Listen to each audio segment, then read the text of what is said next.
Hello. Thank you for coming. I'm very happy that you are here. So we are continuing today towards other possible artwork series we initiated with Eliška, my colleague, and which reflects critically on the art system and its operation mechanism from anti-capitalist, feminist, ecologist, and decolonial perspectives. And the first event was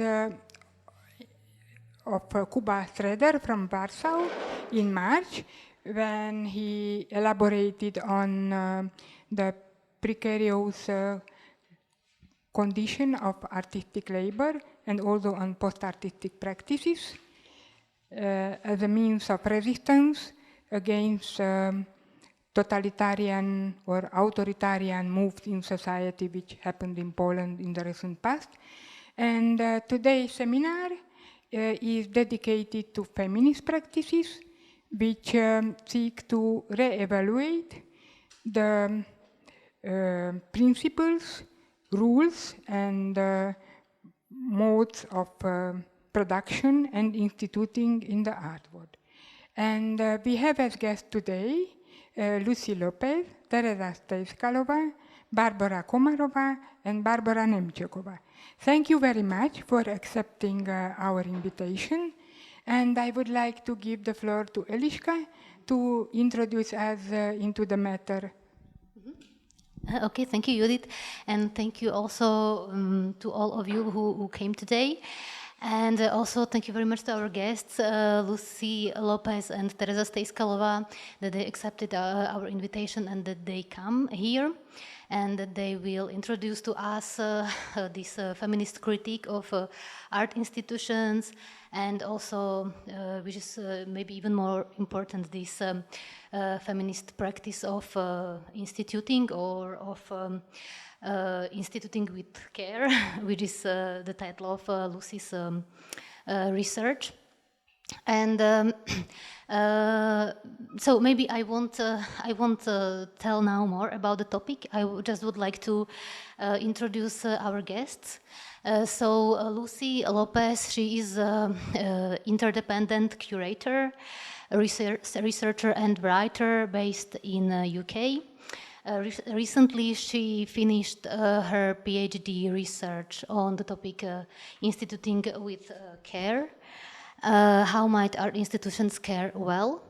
And now she's currently also working on publishing or doing a publication on this topic. And she's also currently a curator of Radar, which is a program of commissions connecting to academic research at Loughborough University, UK. And besides other project of her, of Lucy, curatorial projects, I would like to mention the one which she initiated or co-curated together with Alba Colomo. It is ecofeminist or art organizations La Sala, which had an art space and growing space in Nottingham. And now, as we find out from Lucy, it will be some kind of residency space in Spain.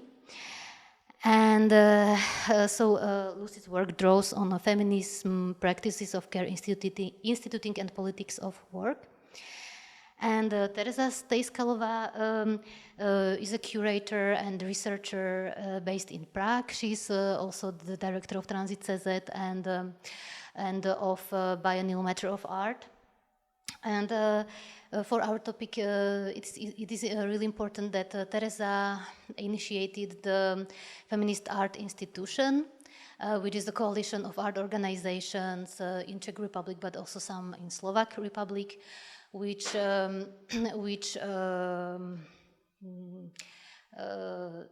sign it, the code of practice of a feminist art institution.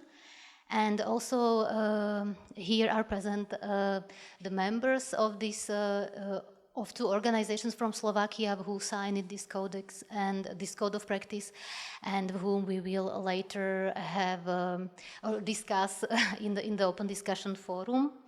And also I would like to mention that Tereza publishes text, and she's editor of several publications, including Who is an Artist with Barbara Kleinhamplová, and recently she published Smrt umělce, ať žijí pomocnice, which you can also buy here at Transit. So now I would like to give the floor to Lucy. Welcome again. Okay. Can you hear me? Okay, yeah. Yeah, thank you so much for the introduction and for the invitation to take part in this series. So today will be a kind of talk or lecture in two parts.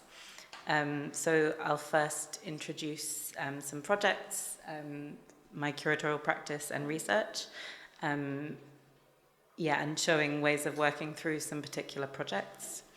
And then I'll give a bit of a quick fire lecture based on my PhD research, which I just finished. So bear with me, like you're the first post-Viva audience. So we'll see how it comes across.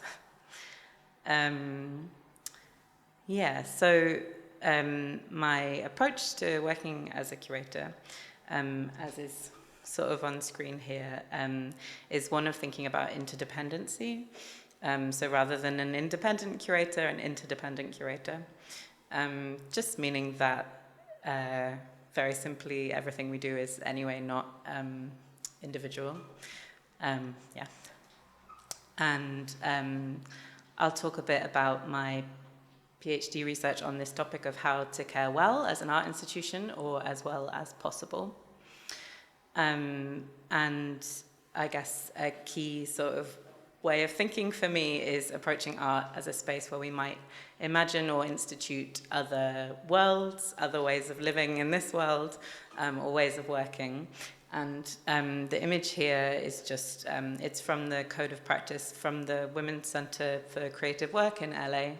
And it's just one that I really love.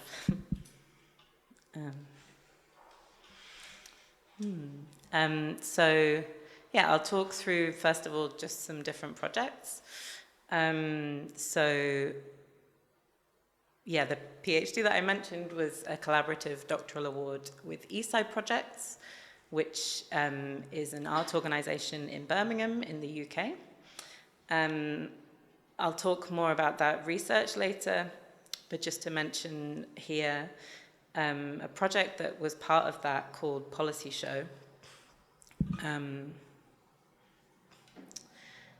which was essentially a project based around the policies of the organization. So we made public all of the working policies for the first time and invited a group of artists to work as, we called them a think tank, to kind of discuss and interrogate those policies, whilst also opening that out to different people living and working locally, also activists and researchers, different stakeholders.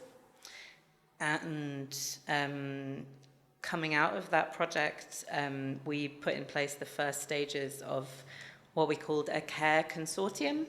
So working with other small art organizations to share and develop policy together around maternity leave and sick pay, for example, also acting as a potential lobbying group for the UK Arts Council.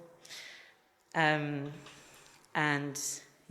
number of proposals came out of the process. I don't have time to talk about them all here, but for example, a policy of radical childcare, a policy to rethink mental health in the workplace, a policy to decolonize Eastside projects. Another key kind of curatorial project for me was called Ways of Learning,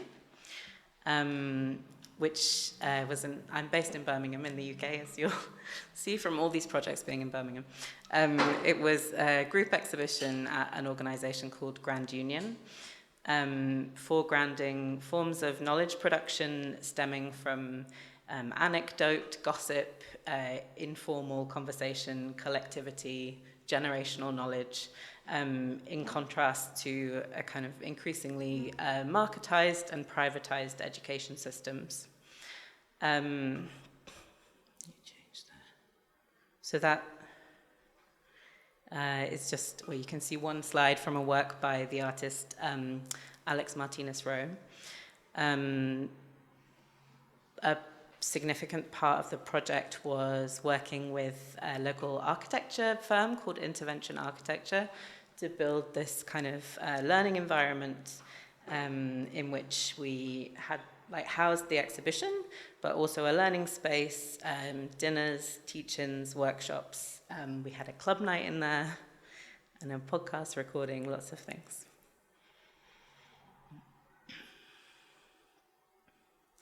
And yeah, to talk about a little bit about La Sala.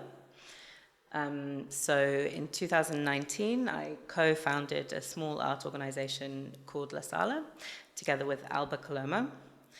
La Sala began life as a small space in Nottingham with a kitchen table to work around and a shared allotment and growing space. And Alba and I came together with a shared interest in working ethics, having both worked in institutions that were quite harmful. And so we were interested in how we could operate in a way that would be generative rather than extractive, both to the planet and to ourselves. And so we began our collaboration with a working code of practice. And I don't know if maybe we might talk about these kind of things a bit more later in the collective discussion.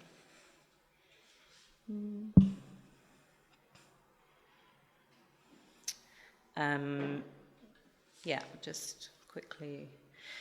So this is a current and ongoing project called Get Well Soon. The first iteration of it was a group exhibition that I curated at Ormston House in Limerick last year, which was drawing a connection between human and planetary exhaustion. So it was a prologue for a long-term project, borrowing its title from a 2020 text by Johanna Hedver, which was written in the midst of the first wave of the COVID-19 pandemic. And Hedver wrote that we were experiencing what happens when care insists on itself, when the care of others becomes mandatory, when it takes up space and money and labor and energy. So Hedver charts the revolutionary potential of sickness, and they write that a revolution might look like hundreds of thousands of bodies in bed organizing a rent strike. Yeah, so I guess in line with the concept of the project, there's some more images. We tried with the exhibition to be really thoughtful about access, moving towards what Mia Mingus describes as access intimacy. So yeah, we tried to kind of make as many adaptations as possible, providing an audio guide to the exhibition, having sensory support packs available for visitors, making films available online, everything that's very simple but somehow doesn't always happen.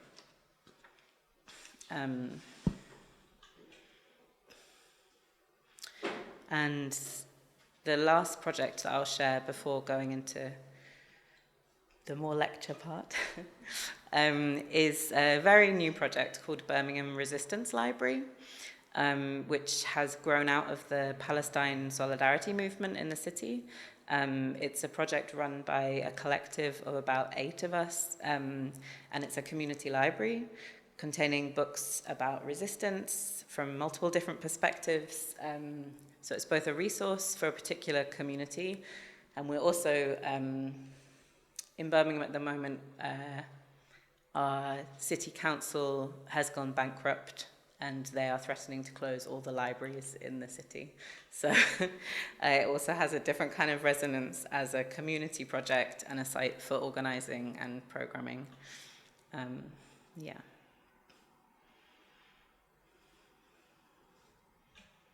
Some books. Okay, so on to the topic of the main part of my talk, instituting with care. So I'm working on 2 publications stemming from my doctoral research, as well as an ongoing event series. And what I wanted to do today was to share some excerpts of this research, specifically around ideas of the care fix and caring as well as possible in terms of the art institution. So whilst claims to care and programming around the topic are becoming almost ubiquitous in the practices of art organizations, my research is precisely around the gap between those claims and their enactment. So the field of care research within the art institution is not new, but has shifted from being primarily the domain of feminist, queer, and crip theory, studies of arts and healthcare, and public programming departments, into the more mainstream side of arts programming. Coming from a UK context of 15 years and counting of conservative government and the resulting austerity measures, we're living in an ongoing care crisis, as I think is also a broader phenomenon. Against this background, the proliferation of programming on the topic of care seems to me to be what Emma Dowling describes as a care fix. So a sort of window dressing or a sticking plaster, a kind of redirection of our attention in the same way that capitalism reorganizes itself to maintain profitability with a series of fixes.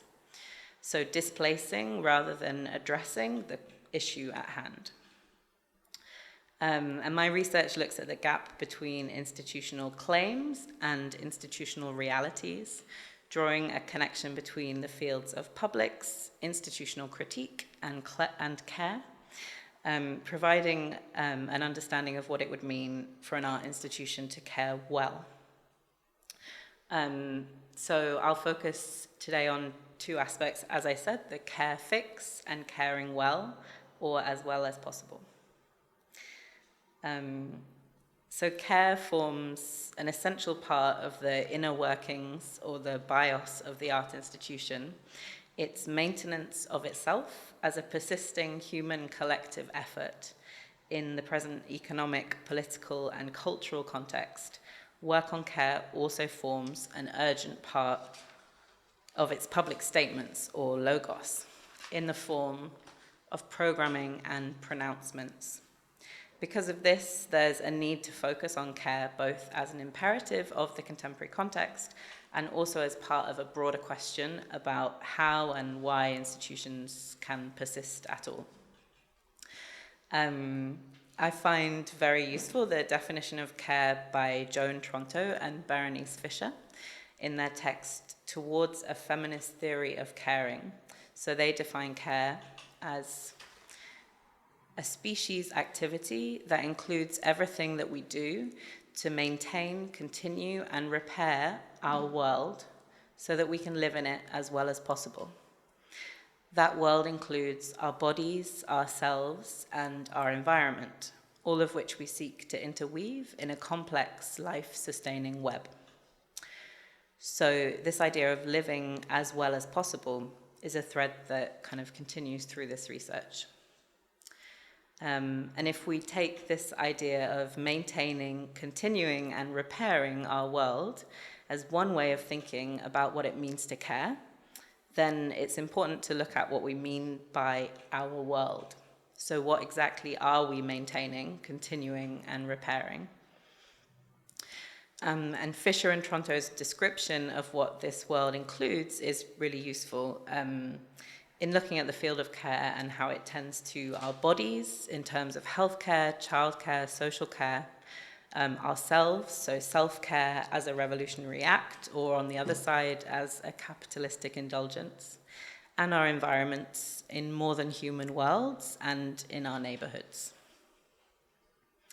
So they note the ubiquity of care as human existence requires care from others, and how its reality is far from rose-tinted, as caring is often, or even mostly, difficult, unpleasant, collective work.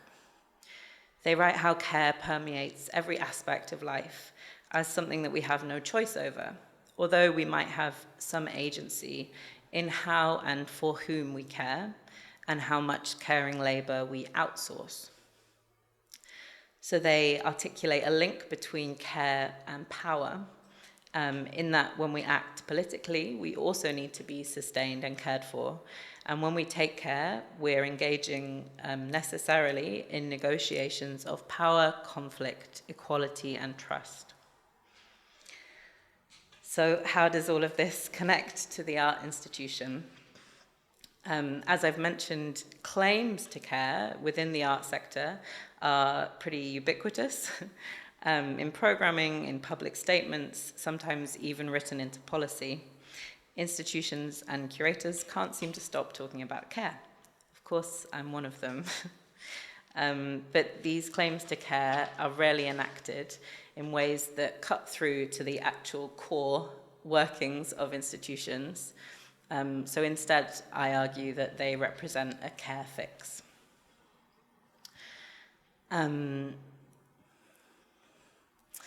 In order to actually understand what we talk about when we talk about care, it's important to take a closer look at the field. So I draw on care theory in its relation to three aspects of our world, going back to Fisher and Tronto: our bodies, ourselves, our environments. And thinking about how care might be enacted by the art institution, we need to understand that institutions institute not only their program, but also their structures, with both of those aspects really integral to how they address publics and how they call worlds into being. So, yeah, my contention is that there is a widespread crisis in the institutions of art, characterized by a series of public ruptures which make visible significant discrepancies between the logos and bios of these institutions, and that these tendencies are an example of progressive neoliberalism, using a veneer of apparently emancipatory claims to mask and hide a sector which is still deeply tied to neoliberal principles. And there's a number of ways that these ruptures function, from anonymous open letters to drawn-out public struggle, each acting as a form of complaint, which Sarah Ahmed writes so brilliantly about. And what these ruptures show us is the disconnect between the claims made by art institutions and their internal realities.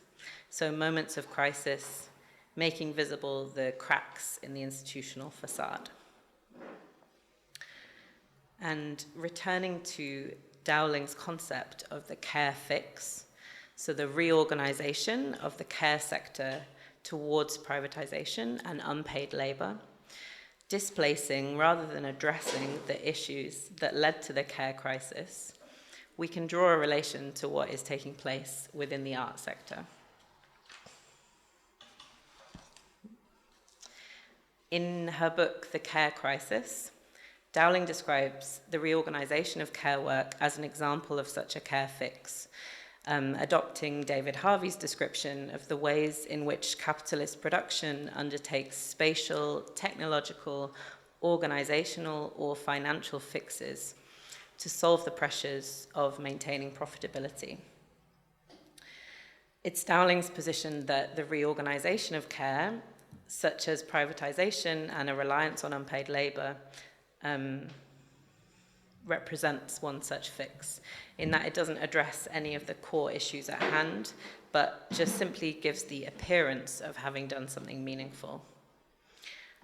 So a care fix entails the management of the care crisis in ways that resolve nothing definitively, but merely displace the crisis, thereby perpetuating the structural reflex of capitalist economies to offload the cost of care to unpaid sectors of society. The crisis that I outline within the art institution is an example of a care fix. So programming and publishing on such topics of care, feminism, labor, access, anti-racism, radical museology, and so on, these function as a fix, deflecting attention from the fact that internal realities have not been addressed in real terms. And even projects devised and implemented as intending to address care in real terms have the potential to be used as a care fix. An example to be held up as evidence, but actually left unimplemented when its instigators move on. As my collaborator Alba Colomo writes, it seems that nobody is willing or able to take the risk and put care, affect, and people at the center of institutional work.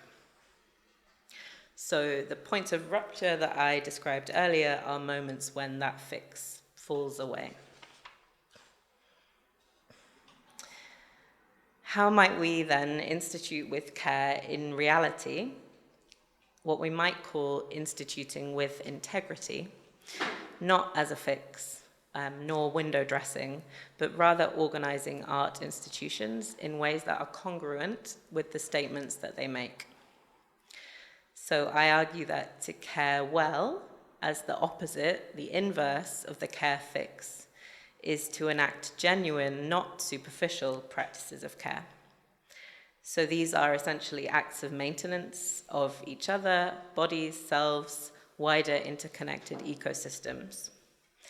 To care well and with integrity, these acts of maintenance need to be rethought, to divorce them from the performance of progressive neoliberalism, care washing, and profit.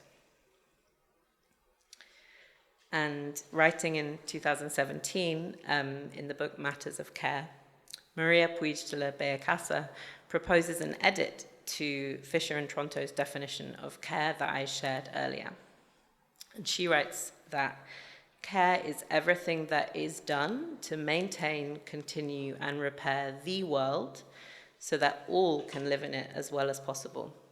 That world includes all we seek to interweave in a complex, life-sustaining web. So this is a very simple edit, but it's moving from a human-centered we to a more expansive phrasing, everything that is done rather than everything that we do, the world rather than our world, and so on. And this is stemming from a permacultural ethics of care, in which humans are not only caring for the earth, but are instead in relations of mutual care. And I'm interested in Puig de la Bellacasa's focus on the effectively charged as well as possible, and what she describes as well as possible worlds. So this taking forward of Fisher and Tronto's phrasing of living as well as possible speaks to the impossibility of any ethics of care to be totally transformative within a troubled present, which, as she writes, is deeply anti-ecological and in many ways anti-collective. So talking about as well as possible allows for inevitable mistakes and missteps, as well as the fact that caring well will have different meanings and interpretations. So saying as well as possible holds space for this kind of complexity. In the context of both a wider societal crisis of care and a situated crisis of care in art institutions, caring as well as possible is a paradigm that is capacious enough to hold attempts to care and to acknowledge that the context and wider infrastructure does not always allow for us to care as well as we might, whether through limitations of funding, capacity, socio-political contexts. And it also allows for different understandings of caring well between different institutions or even at different times in the life of one institution. So at the same time as holding this as well as possible, Puig de la Bellacasa writes that one of the tenets of permaculture is abundant thinking, not imagining modest or self-sacrificial futures, but instead futures of abundance. And in modeling worlds that we could live in as well as possible, a caring institutional practice in these terms also creates space for radical imagination, modeling best possible care and imagining abundant futures. So as well as possible in terms of, as well as possible in the circumstances, and also as well as we can possibly imagine. So, however, within the wider context of a care crisis, ongoing cuts to funding, austerity policies, there's a sense in which caring well feels impossible, or it maybe is impossible. In order to live up to our ideals, we might need to forego funding, we might need to make changes far beyond the means we have available, or beyond what we will. So given an acknowledgement of this impossibility, and at the same time needing to work towards this impossible thing, we can ask, how might our institutions care as well as possible? This is both a pragmatic question and a prompt for radical imaginings.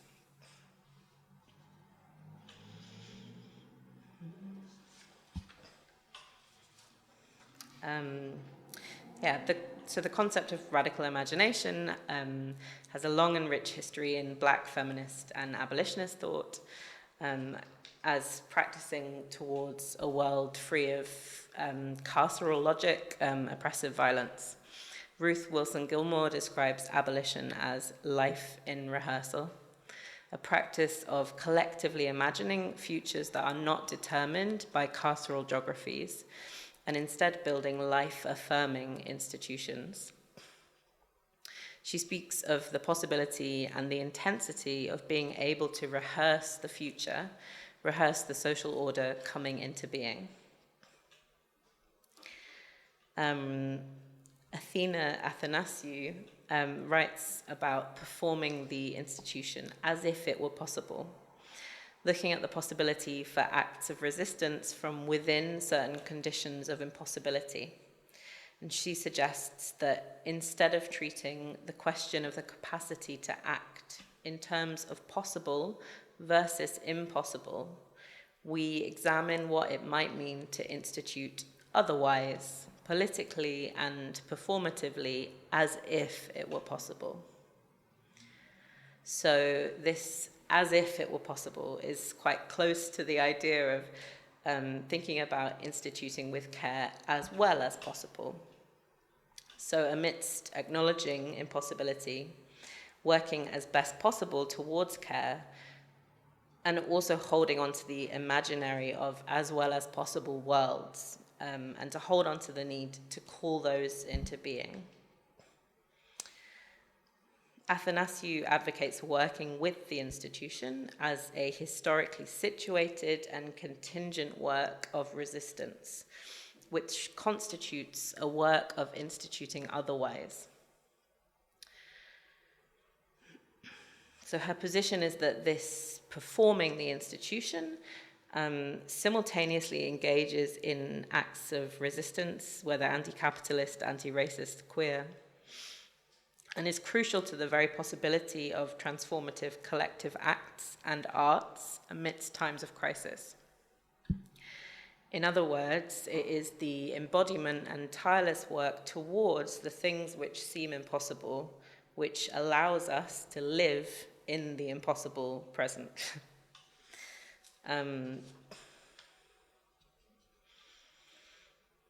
Okay.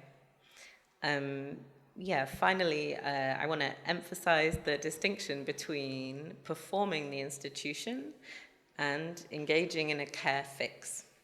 So the difference between these two things, which might both seem like performance, is in how we understand what the performative means.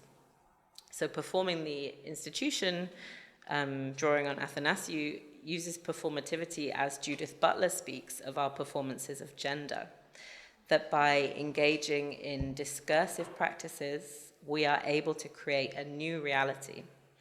Discourse has the capacity to create a world. There's nothing disingenuous in this. It's not mere performance, but instead has genuine impact as a practice of world building. On the other hand, a care fix is unmoored from reality a distraction and a redirection of attention from the issues at hand. And I think that this difference can be seen most precisely in the more mundane as well as possible. So the acts of daily maintenance which work towards care, in interpersonal relationships with colleagues, in sharing domestic tasks, in communicating access needs. These are the ties which make the performative side of the institution legible as genuine.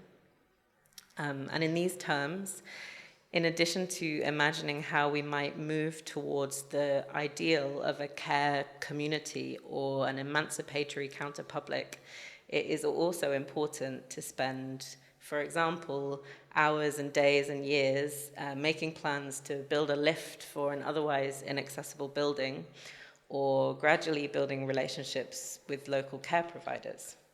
What matters is not only what we build, but how we build it. In times of crisis, and amidst myriad claims to care, it is urgent work, I think, to understand how care actually functions in the art institution and on a wider scale. For all the claims that we might make, these are only of value when enacted in ways that cut right through to the core of the institution. These ways are not always perfect. In fact, they almost always hold failure. But to model other worlds and imagine other futures, we first need to reimagine ourselves. Thank you.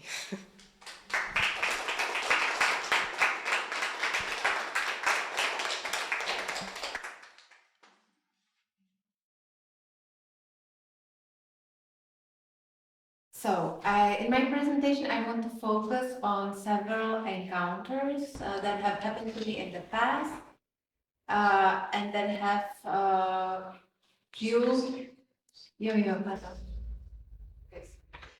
have fueled my 10 years of attempts of trying to build a more sustainable art world or art spaces and feminist institute, and like trying to do some feminist instituting. So these encounters that I will describe are encounters with a figure I will call the alienated or burnt out helper or assistant. I feel that this is a figure that is the elephant in the room of the contemporary art world. So I will share some experiences. I will also rely on some examples described in literature. So in 2014, I was appointed a curator in a mid-scale institution. At my new job, I had a colleague, a production assistant who was employed part-time. She was very friendly and very experienced. She had lots of experience. So during meetings, however, she rarely talked. She only followed instructions. She never participated in any of our get-togethers outside of the office. In our discussions, she never offered any of her opinions. It was clear she was not at all interested in what was going on in the organization. She simply undertook the tasks that were assigned to her, completed them, and then went on about her life. She was not invested emotionally in what we were doing. My colleagues were upset about this. They shared with me that they thought she should quit, as it was clear she was not enjoying her work that much. They also told me that during the previous years, she sacrificed a lot for the job. She quit her education, she did not finish her MA, only to be part of the projects. She gave it all well beyond the working hours. Perhaps too much, they said. She burned out, they said. After a few more years in our organization, she finally quit and took an administrative job elsewhere. This assistant, whom I will call Anna, became a ghost that started to haunt me. In my career in the art scene, I've seen a number of production managers or assistants burn out and leave their positions. However, rarely have I seen this experience tackled in art, criticism, art history in any form. This is not surprising, given all our discourse is artist-centered. This is despite the fact that many artists were, have been, or are simultaneously helpers, assistants, supporters, fabricators of all kinds. So who is the other, the supposedly non-creative one, the one who participates in the art world of contemporary art, but she's not an artist or author? He or she can be called variously: assistant, helper, right hand. The art world is full of assistants. There are more assistants than there are artists, for sure. But we do not talk about them. We give credit only to some of them. They do not populate the diploma or PhD thesis, art histories, or newspaper articles. But in my presentation, I want to turn to them, and I want to speak about a particular kind of helper, the alienated one, the broken machine of the art world, who is reluctant to be fixed, recharged, plugged back, who brings bad mood to the workplace, who tends to be unreliable, forgetful, not nice, not interested in the art, and who everybody wants to get rid of because she's a painful reminder. Why her? Because to me, she is the figure of the art world, not the artist. She is the counterpoint to the successful artist who is not the truth of the art world. The truth of the art world is the burnout helper. Okay. There was a survey in Australia, a survey that we only wish would happen here in Czechoslovakia. But I believe its results would be true anywhere else, also in our context. So the art world had an extraordinary level of burnout with comparison of the other fields. So, the fatigued and angered artist speaks, he complains, he demonstrates, he protests, he gives interviews, he's listened to an extent. But what about the helper? Can the burnout helper speak? Of course, the support labor, what I call the support labor, is nothing entirely new. The mainstream art history does not care, but there are people who take notice. I just put some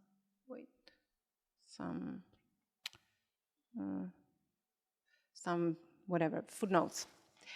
There are the feminists, artists, critics, theorists, and the social scientists, and others who refuse to obey the economy of visibility in art and examine the work of those who participate in the art world, but who are not exactly considered creative authors.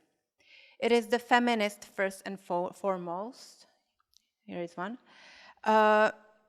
who struggle to find a language that would express the interdependencies as well as the hierarchy of work that makes some activities visible and some invisible. There is a league of feminist artists performing and thematizing support labor, cleaning, maintaining, caring. However, they themselves still relied on the logic of the hierarchy of labor, as I do now when I'm speaking to you as the curator, the director, the author, not the carer, the maintainer, the supporter. I believe I am as well.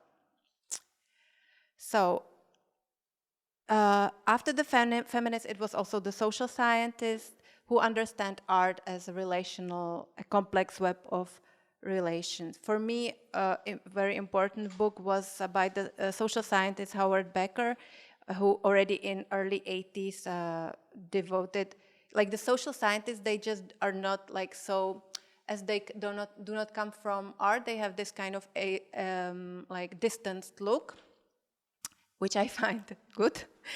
And for example, Becker just examined the art world, and he noticed that there are going on a lot of activities in the art world, and only just a very small part of them are the artistic activities. He calls the he calls the artistic activities the core activities, and then there is the support personnel. But he says that the artistic work is the one that cannot be replaced. There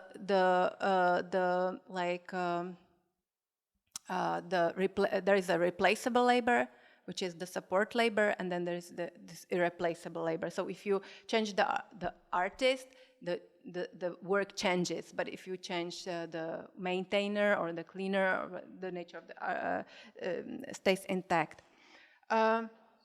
Of course, what we consider as artistic activity and what we consider the support activity, these are historically conditioned and culturally conditioned terms. So what we mean by the artist today meant something totally different 200 years ago. And also in terms of culture, what we mean by the artist in the West means what is meant by the artist in non-Western cultures, for example, it can be very different. But when you dive into the support labor, you get very dizzy, because it's it's super hard to kind of find a boundary or delineate what is the support labor in arts. Like, we are all sitting in this room, so we is the support labor the bus driver, this bus driver that took us here by bus? Is he like kind of indirectly involved in this event that we are participating?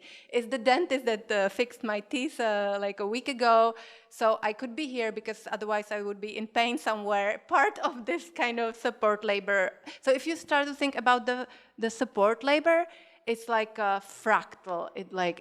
You go down the abyss, and there is no end, because we can discuss people, but we can also discuss the tools, who made the tools that we use. We can discuss the infrastructures, the healthcare infrastructure, the educational infrastructure, all the support infrastructure, and so it's really kind of dizzying. Anyway, but so it's difficult to draw the line. Which activity kind of can we consider as participating in the art activity? And I believe this is also kind of socially, I guess, culturally, historically conditioned. So coming back to the alienated helper, is it the bus driver on strike? Is it the cleaning lady who doesn't greet you back? Is it the nurse who is not kind to you when you are in pain? Is it the kindergarten teacher who yells at your kid? We tend to be angry at the alienated helpers, but we should not be angry at the helpers. Because sometimes, believe me, the artist and the helper is the one and the same person. Sometimes the helpers are not angry, sometimes they are only absent. Sometimes they're not emotionally involved, and sometimes they merely hope for something different.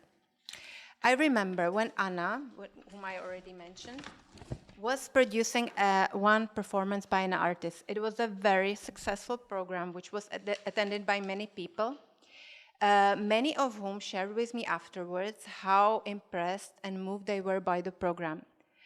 The artist and the curator discussed the form of the event for a very long time. They discussed it so thoroughly and thought so hard about it that there wasn't enough time to produce the whole thing.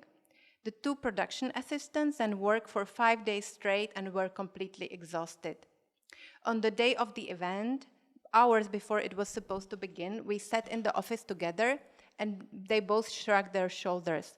That's just the way it is. Nobody thinks about us. During the event, Anna was not there in person. But, the helper can be also absent mentally. She does not care, the alienated helper. She does not care or does not understand what she has helped to produce.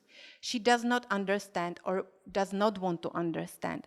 I want to underline that these processes can sometimes happen only in a single person. I have let's say a friend, and he is both. He works as a production assistant and he's also a curator. So when he's a production assistant, he hates all the artists because they give everything like past the deadline. They don't keep the, they don't keep the kind of schedule, and then all the burden of, of the whole work kind of, he's overwhelmed, like the two production assistants that I was mentioning. But when he's a curator, he does the same thing. He never, keeps the deadlines, and he's like so immersed in the creative process, or in those in that process, that he just doesn't think that like his kind of the delays he's causing and the problems that he's causing to others. I want to also share this book, which is precisely one of the rare examples of an alienated helper who speaks. It's an autobiographical novel by Mathilde Suppe, in which she elaborates on her experience as an assistant to the artist Keren Sitra. I'm sorry if I'm mispronouncing. So it's a story about an intern. So she studies academy in France, and as a part of her study, she goes abroad. She works for this artist. So she does it she does it for free, and she is inexperienced. She doesn't understand spoken American English. She doesn't know New York, the city where the film production takes place. She's helping to produce a complex video work. So she doesn't understand the intricacies of the film production. So she's like a tabula rasa. But she jumps into it. She's super passionate, and and she wants to really be friends with the artist. She learns everything very fast. She's super super fast, and she learns fast, and soon she becomes the indispensable figure. Like without her kind of coordinating the whole thing, without her fixes of all the problems, it would all collapse. And then she leaves, and then there is an opening. She comes to the opening, and she feels strange. She does not connect to the work. She does not connect to the artist. Like the whole process that she was like a part of, she doesn't recognize it in the film, and she feels like out of place at the opening. She doesn't know the people who are there, so she doesn't feel good. She's not part of the celebration like the opening should be. And also it's interesting how the artist and the production assistant, who were in sync during the process, at the opening they lose the kind of language, the common language. So I would say the alienated helper is also one who does not subscribe to the sanctity of the idea anymore. That's also how I was describing my colleague, who is into the primacy of the idea when he's creating himself, but he's not so much into the sanctity of idea when he's into this production. So of course we all know it. The struggle often arises when there is a disparity between the conditions, as you were also mentioning, the disparity between the conditions and the idea. So you meet artists that they are emotionally, existentially, politically invested in their project, but this project does not match the conditions that are there. So they go overboard themselves, but they also expect this emotional, political, some of course. There is this discrepancy, sort of, like how do you reconcile the real life with what would be great if it could be done, but if it's done, then everyone's exhausted. Is an excellent idea worth is an excellent idea worth the exhaustion or an exhaustion? Yeah. So we are emotionally, the curator, whatever, we are maybe emotionally, politically, existentially invested in our project that often deal with care, to refer to a care fix. But the alienated helper is not. For her, it is not a path to emancipation. For her, it is just an alienated labor. This is the meaning of her absence. She refuses to be involved. So another book I would like to, that is very important for me, which is a book, a dialogue, book by Carla Lonzi, a radical feminist, which is in English, Now You Can Go, a dialogue with Pietro Consagra. It was published in 1980. There is the character of Carla in a dialogue with her partner, who is an established artist. He's an established artist, and they are having a dialogue which ends in breakup. Carla wants to break up with Pietro because she's an alienated helper. She doesn't want to support him anymore in his kind of. Pietro says, "Okay, I am this artist. I'm really invested in my, vision of what art is, what art should do, and I need support. I need a supportive environment. I need you, Carla, to come to the openings, to be there when I'm like meeting people. I need you to support me. I need this." And she says, "No, I'm not. I don't want to do it anymore. You are instrumentalizing our relationship to a goal for the art. You're like for the goal of making art, for art production." And thank you, but I don't want to do it. And she's saying a relationship should be an end in itself. It should not be a relationship between people. It should be an end in itself, and it should not be a means to an end. It seems to me that what Carla Lonzi, the radical feminist intellectual, who was once also an established art critic, she was very much part of the art world that she now is refusing in this book, shares with Anna, the production assistant, is a pre-existing passionate belief in art that has morphed into disgust.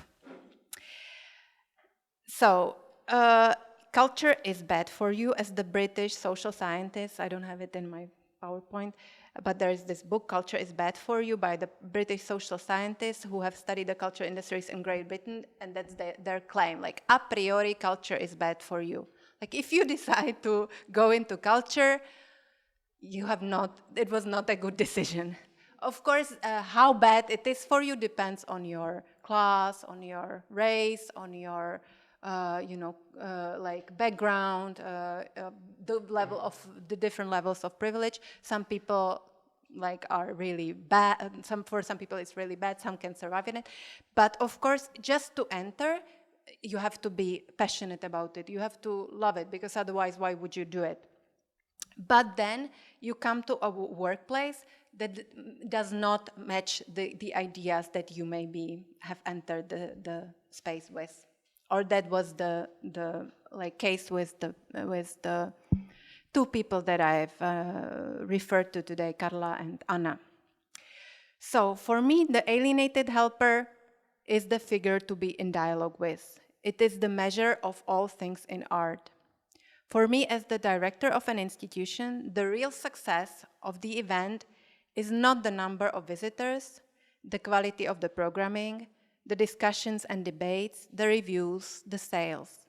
What is decisive is the feedback of the people who made it possible. It is the level of fatigue and burnout, but also the level of contentment, satisfaction, and pride among my colleagues. This is the heart and meaning of a feminist institution for me. That it is immensely difficult and sometimes even impossible to realize together with others, a feminist institution in an unfeminist world is also true. Thank you.